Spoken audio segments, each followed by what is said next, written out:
Welcome back to Pediatric. I'm Zach Hodges, a pediatric intensivist at the University of Texas Southwestern in Dallas. And I'm Alice Shanklin, a pediatric intensivist at Cohen Children's Medical Center in New York. And we are so excited to share part 2 of our discussion on controversies in pediatric critical airway management.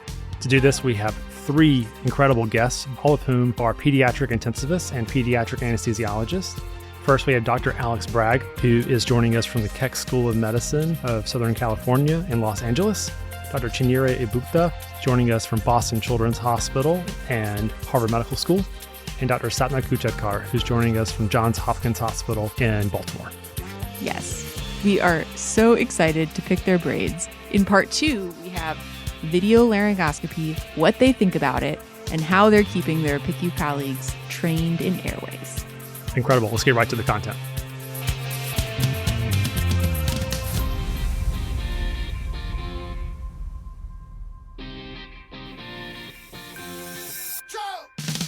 All right, let's move on to video laryngoscopy. Video laryngoscopy has become nearly universal in the PICUs. Honestly, I think about it every time I use the backup camera on my car. Let's talk about best practices. So, should we be using video for every critically ill intubation? And how are we using it as we teach trainees how to intubate? I'll just say the answer is yes. If you're in the PICU and you're dealing with an airway, you should use the tools that will help you facilitate the quickest intubation and safest intubation. And Alice, to your point about teaching, again, it depends on the skill set of the individual, because the blades that are being used for intubation with the CMAC or most video laryngoscopy brands can mimic exactly what a DL is like. So I would generally teach my fellows that in their first several intubations, at least 5, that they use video laryngoscopy the traditional way, which is indirect, and look at the camera while they're intubating. And once they feel comfortable, and if we believe it's a straightforward airway, but we always have to be ready for surprises, they can turn the camera away from them. And the rest of us are looking at the camera to help when needed, but they attempt to do a direct laryngoscopy with the same equipment. So that's generally how we do it. I know everyone has a variable way of doing airway rotations. That's what we do in the OR as well. When the PICU fellows come to rotate through the OR, they do at least 5 with the camera, and then we let them turn the camera away from them. So I'll see what Alex and Chichi have, unless Alice, you had a follow-up question. No, so you teach indirect video laryngoscopy first. Yes, I do. I'm the opposite. I teach direct first. And the reason is that with direct, in order to get a good direct view, 1 or 2A, you have to have aligned the airway angles as optimally as possible. And so you will more likely to be able to get a quick pass of the endotracheal tube with a direct view if they are able to get that. I have seen a lot of times where, yes, you have a great, very quick indirect view, but then they're faffing about in there trying to pass the tube. And that is because the airway angles are just not optimized. And so, yes, the one thing that we have with video laryngoscopy is amazing views. Like, it's wonderful. But then to pass the tube often is a whole other ball game, which is why it actually is challenging for people to use either the D blade of the CMAC or glide scope and quickly be able to intubate a patient. You can put the thing in the mouth and be able to get the view, but then passing the tube is a whole other skill set. And so that's why I try to emphasize, like, again, the same thing what we talked about. The preparation is key. Do you have the patient in the right position? I think that sometimes with the video laryngoscopy, it's easy for people to get very sloppy about the other things because the focus is, oh, I have the view. And then the actual intubation itself, because it's 2 things. It's the laryngoscopy, but it's also the actual passing of the tube. So that's why I'm very emphatic about developing really good DL skills and then using VL, obviously, to optimize it. And of course, with our patient population in the ICU, again, they may not be able to tolerate all the finesses of education and what have you. But I think in terms of developing really good VL skills, you really should, I try to encourage developing very good direct laryngoscopy skills because the passing of the tube will be a lot better if you're able to get a good DL view. So I want to hear what Alex has to say because clearly we're going to duke it out on this one. So I find that very compelling and I hear the whys and I think that totally makes sense. I think the other thing that goes into my mindset is it makes sense for me to do that and you to do that, Chichi, with our learners But then remember, most of the time, the person at the head of the bed with the fellow is a peds intensivist who is primarily using video themselves because they don't have as many intubating opportunities. What I advise the PICU attendings is to use video universally and use that approach because they feel comfortable about what they're looking at and seeing and can help in the moment, as opposed to if they try to do indirect first. But there's multiple ways of doing it. So I think this is very interesting. And I might change my practice. I might. So I'm just putting it out there. Okay, Alex, go ahead. It's interesting, right? Because I agree with both of you in that, like, it's controversial. And I have a lot of my PICU colleagues who will teach the fellows, like, look at the screen from the beginning. I found that if folks are looking at the screen from the beginning, particularly trainees, they forget that there is a patient in their hands. And when you forget that there is a patient in your hands, you do things like break the teeth or cut the lip. You know, like, I lost my view. My camera light went out. Your camera light didn't go out. The tongue is blocking the end of the light because you've forgotten that this isn't a video game. This is a patient, right? So I always teach my trainees to not look at the camera initially. Look at the patient. Do your scissor. Place your blade in, looking at the patient, looking at the mouth, making sure you're not hitting the lip, making sure you're not hitting the teeth. And then honestly, depending on the learner, I will then either let them look at the screen, turn the screen to them. I think at that point, there are advantages and disadvantages to like giving them the screen versus not giving them the screen. But regardless of where they are in their process of learning, I do not let them look at the screen when they are setting up because I found that that leads to complications. I agree. I think the one thing that is very difficult, if you're going to do one versus the other, pick a path. Because what you will see is you start out with DL and then all of a sudden you're looking up, you're going to lose your view, period. And it's also going to affect your VL view. So a lot of times I'm like, if you do a good DL, you have the grade 1 view right there. What is the advantage of looking at the screen? Except the risk that by moving your head up, you're going to lose your view.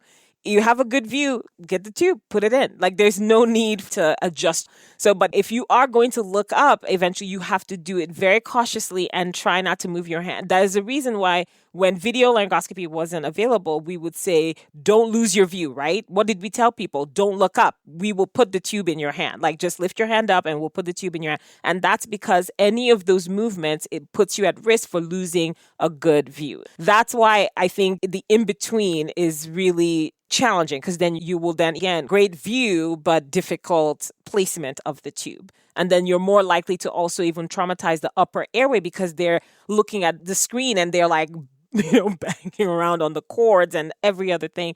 And so that's why I'm like, you really do need to practice getting good laryngoscopy skills. DL, VL, and then, being able to pass the tube. And one thing I would encourage everyone to do, and if you haven't established this with your CMAX or whatever device you're using, to start doing so, whether you do indirect or direct, is to have someone take a photo once you have a good view, whether it's indirect or direct, and record it. We take photos of every airway that's intubated now so that you can look back and really get to know anatomy. The one thing about indirect is like, right, when you're looking at it, you're not able to tell the person that's listening, like, oh, I see your retinoids, I see the epiglottis, I see this, I see that. And if it's on a screen, people can point to it or you can review it afterwards. But one of the advantages of video is really getting to know the anatomy of an airway so that when you get that really scary one where you're like, oh my God, I have no idea what I'm looking at, maybe you can start to identify some of the landmarks and get the tube in, even in extremis. Yeah, I would say, Sapna, I do what Chichi does. I probably start them with DL. But I will also say that partially plays into that I'm one of the few people that do that, and I want them to get both. Yeah, I think that's important, right? Because they're probably getting it the other way all the time. Correct. Fine, I'll allow it. Okay, we can move on. your trainees, everybody's using a blade with a camera on it, right? There's no senior fellow head of the bed. Well, CMAC's all the way over there. I'm just going to do the standard blade without a video. Yeah, the CMACs are readily available in the unit. And in our operating room, every operating room has a CMAC. Every single one. We have all the traditional and are more likely to use the traditional blades, but there is a CMAC in every operating room at Boston Children's. So I will say I do occasionally let my more senior fellows just use traditional DL. And I guess my reasoning for that, we don't have a CMAC in every single OR. We have a few CMACs in the operating rooms, but not every single OR. It is readily available in the unit.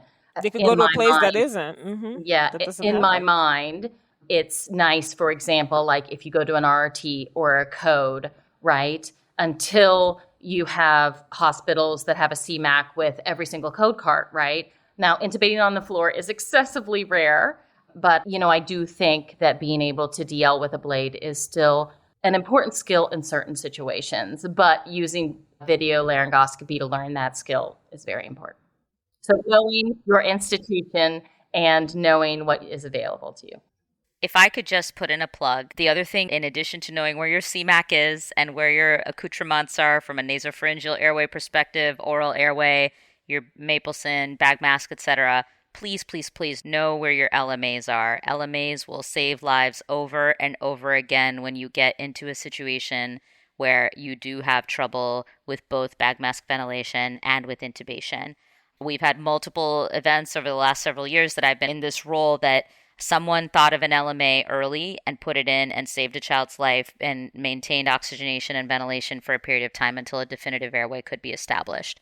So I know as intensivists, we don't often think about LMA in that difficult airway algorithm, but it's very clearly there, right? The moment you have a can't mask, can't intubate scenario, the LMA should be the very next thing that goes in. In fact, we have it in our intubation checklist as well. Yeah, perfect. As consider an LMA. I have transported a patient from to the OR. Howard County ED. Oh. Yeah, from Howard County ED, a 7-day-old baby who everyone and their mama had tried to intubate the patient. This was the transport call. And while we're on our way, I remember leaving the unit. This was in the historic building. I remember leaving the unit. I took a size 1 LMA with me in my pocket as a transport fellow and went there. I was like, just in case for whatever reason, this tube is not in or there's a challenge. And lo and behold, I was getting there. Like, they were able to get a tube in. We needed to package the patient up and, they were like, we're going to give muscle relaxation, give a dose of fentanyl, whatever. They do that. And all of a sudden, like the patient starts desatting. I was like, is this tube in? And all of it looks like there was no end tidal, all of that. And it was like the tube wasn't in. This is a patient who I think had like 6 or 7 attempts or something like that. I just opened up the LMA, placed it, it sat, got end tidal, whatever, packaged him up and went in the back of the ambulance. And I was just bagging him across from Howard County to Hopkins. Called my attending on the way, and it was Nicole Shulkovsky. I said, hey, call the OR. Went straight from Howard County to the operating room, and they did a DL and what have you, able to get the patient intubated. So yes, I can attest that LMAs can definitely save lives. And I think it's important to mention with that, for the trainees and for just critical care physicians in general, LMAs are a skill. As trainees, I know a lot of PEDS critical care fellows do rotations through the ORs, and they just want to go in there and they just want to get tubes. I just want to do intubation. Can I please emphasize to you that the LMA rooms are just as important. If you have not placed enough LMAs, you do not want your first LMA placement or your first LMA placement to be in an emergency. To be when a patient isn't oxygenating, ventilating, and you can't intubate them. So go to the ORs that are mask ventilation. Go to the ORs that need LMAs as much as you're going to the ORs for intubations. Because you can bag mask and bag through an LMA till the cows come home. Literally. Then that's really the Cross most important Baltimore lesson. City. Get the patient safe. No, this is incredible. I love the practical tips sprinkled in as we discuss these controversies. This has been an incredible discussion, talking about video laryngoscopy. It's clear to me, regardless of what strategy you choose, you just need to be very intentional about how you teach trainees. If you're doing primary DL versus primary video, you need to be really intentional how we'd coach them through that process. And thinking about our fellows who are only going to practice in the pediatric ICU as attendings, where they might not have a large number of intubations to develop incredible skills in standard geometry and hyperangulated geometry videolaryngoscopy. Do you feel like it's valuable and worth the time needed to invest in training our PICU fellows on hyperangulated blades for videolaryngoscopy as well?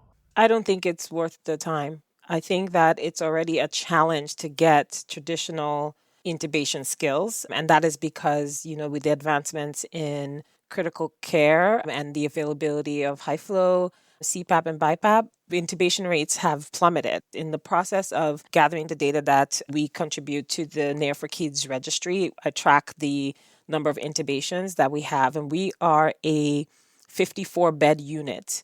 And even then, we average on a good month 12 intubations. And I challenge all the ICUs to actually look at what their numbers are. A lot of the patients that come to the unit intubated are coming from the operating room and what have you, but actual critical care intubations is 12 a month. I don't know how many fellows you have in your program, but if you think about how many of those intubations are going to go to all the trainees for them to become very competent at intubating skills, I think it's going to be hard to then throw in hyperangulated blades into the mix. And in fact, even for anesthesia trainees that do a lot of these intubations, the average anesthesia trainee, a CA1, is going to have 3 to 4 times the amount a critical care fellow will have in all 3 of their years, right? And so you can make the argument that they should spend the time, obviously, learning all these other more exciting ways. So I may be biased in this, but I think that just because of the numbers that will be able to get someone clinically competent. And remember, we are not talking about adults where it's often a uniform type of airway. We need to have them competent at managing infants. We need to have them competent at managing school-age children, all the way to adolescents and adults type patients. So I think that we will dilute their experience by trying to have them get clinically competent at a hyperangulated blade. But I 100,000% agree. I have nothing to add to that. I agree as well. And I echo what Chichi says about procedures are going down. And I think the only thing to add there is in a unit that's considering even teaching hyperangulated blades, I think the first thing to assess would be how many of the attendings feel competent using a hyperangulated blade. And my guess is in most units, I'm sure there are exceptions because, again, everybody has their culture. But I would say in most units, the attendings don't use hyperangulated blades often enough to adequately teach the skill to fellows who are not using hyperangulated blades often. It is a completely different thought process than a direct laryngoscopy. That's huge. I appreciate the honest look at the situation, even down to the Boston numbers. To that point, at academic centers, Zach and I are sort of mourning our first pass at procedure days as new attendings. How do you make sure that your PICU faculty group is keeping their airway skills sharp? Great question, and something obviously we all think about and try to help facilitate at all of our centers as people who spend a lot of time dealing with airways. So number one, just at a very basic level, airway management discussions like the ones we're having on this podcast need to be central to case conferences, need to be central to M&M discussions. We need to talk through basically almost every airway scenario that comes up, especially the most complex ones, and have people in the room who have more airway experience to discuss the nuances. If you don't have combined PICU Peds anesthesiologists at your institution, then bring in anesthesiologists who have a close connection and collaboration with the unit. The more connected you are to your anesthesia group, the more these scenarios will become smooth and more natural. So that's at a basic level. There was a recent paper from the New York for Kids Registry that focused specifically on airway maintenance skills for attendings, and Teresa Lee and Hal Schaffner at Hopkins wrote an editorial about that paper. And it's essentially determining at your institution what is the best way to do airway refresher skills and maintenance for attendings. It's clear, especially at academic centers where attendings are doing maybe less service weeks because they have research and other administrative things that take up their time, that their intubation numbers are less and fellows are getting less numbers. So you can imagine the attendings are as well. So all that to say, deliberate time in the operating room in a controlled setting is, I think, bar none, the best way to get real life skills. And our attendings at Hopkins have been amazing about proactively signing up for these days. We have a minimum of 5 refresher days per year where people come in and spend time not just doing intubations, practicing bag mask ventilation, practicing LMA placement of different sizes and ages. What does that do? A, it helps them stay comfortable with a skill set that is easy to become less comfortable with if you have less numbers. B, it optimizes their relationship with their anesthesia colleagues, who will be the people you call when you're in trouble in the PICU and need help with an airway. Also, what it's done is it has facilitated a more proactive approach to asking for help early. So, for example, if you have a highly critically ill child who needs an airway, yeah, sure, the PICU can do it all, but it's likely that PICU attending and the fellow may need to really focus on the cardiorespiratory dynamics of the patient and manage a peri-arrest scenario. So they're more likely to call their anesthesia colleagues to come help with the airway regardless of whether it's going to be an easy airway or not, because the aftermath of the intubation is going to be so challenging.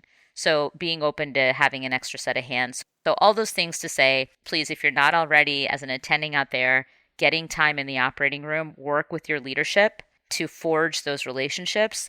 Anesthesia attendings love having folks come in and learn. Our CRNAs love working with our PICU attendings, and the PICU attendings will often say that our nurse anesthetists are often the best at walking them through with how to manage the airway and do basic airway dynamics. So I'll pause there and say real life practice. And of course, sim labs and things are all great. So if you can't do that routinely, incorporating sim, but there's nothing like a real life airway. 100%. I agree with Sapna and definitely would encourage both. And we, as well at Boston Jones, encourage the critical care attendings to come to the operating room and pair with an anesthesia attending. And we try to find them good rooms that will utilize their time. And you don't have to spend the whole day in there. You can make it as efficient as possible and high yield so that you're going in there to mask the patient, place an LMA, intubated. We can do those things a lot quicker. That's a high yield experience for someone who's already quite experienced. I also run a quarterly session for the ICU faculty, and they just have to attend one session per year. And we go over CMAC, setting it up. We go over needle crike. We go over placing the LMA and then also being able to demonstrate using the fiber optic through the LMA to intubate. We primarily and actually solely stock AirQ LMAs in our unit. And so we say that, yes, the critical care person's responsibility is just the placement of the LMA and letting people actually practice what it feels like in that kind of safe sim setting. But in terms of airway is one of the most difficult things to actually simulate, like the actual manipulation of tissue, which is why it's very important to also do those types of sessions that are sim-based, but then also getting into the operating room to get those reps in.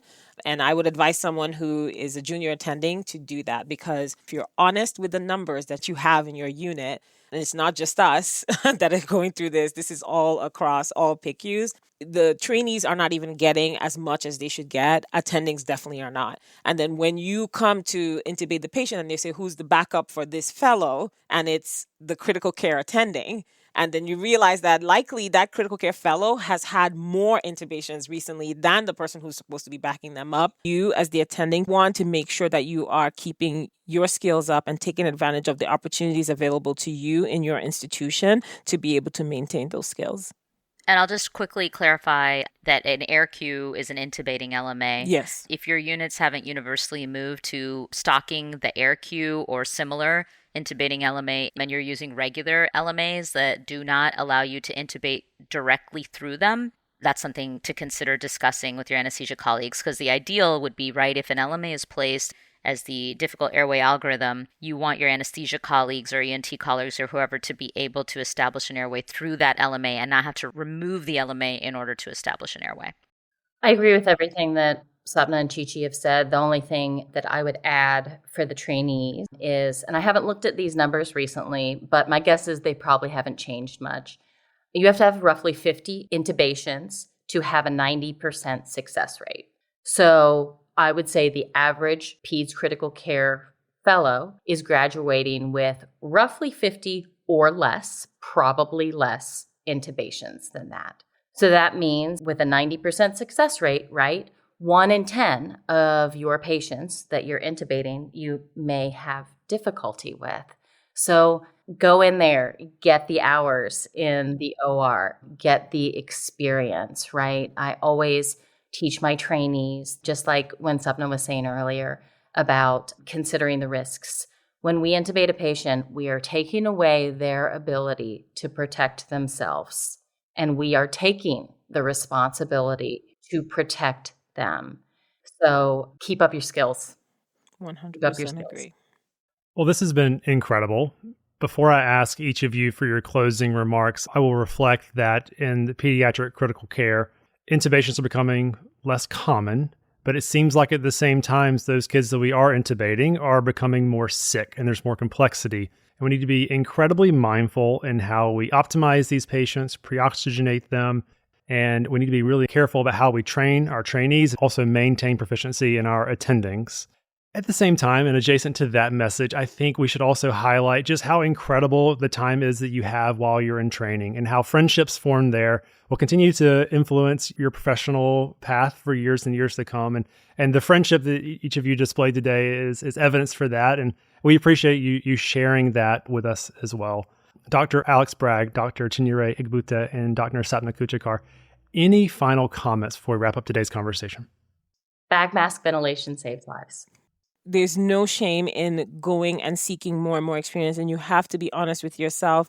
You have to self-evaluate. No one is going to come there and know your numbers and know what you need to be able to fill any gaps in your knowledge and your experience. So with the commitment you've made to be a peds intensivist and all that it takes to do this great work that we do, don't let it slip away from you. Go in there, take advantage of the resources in your institution, form the relationships with your anesthesia colleagues, and get in there and maintain those skills. It's easy to hide away and try to shy away from those things and try to pretend like, oh yeah, I feel comfortable. And when you know that it's been a year, 2 years since you last instrumented an airway, don't let it get away from you. And there's no shame in that game, and your anesthesia colleagues won't bite. We are there for you to make sure that you are exactly, where you need to be. I guess I get to finish. So I have two things. The first major point, which has been touched on already, is there can be no ego when it comes to airway management in the PICU. Airway management in the PICU, we all agree here, and I want to state it outright, is the most challenging type of airway management that we do as intensivists and as anesthesiologists. And that's because of the complexity of the patients and the incredible nuances that are involved in part of that.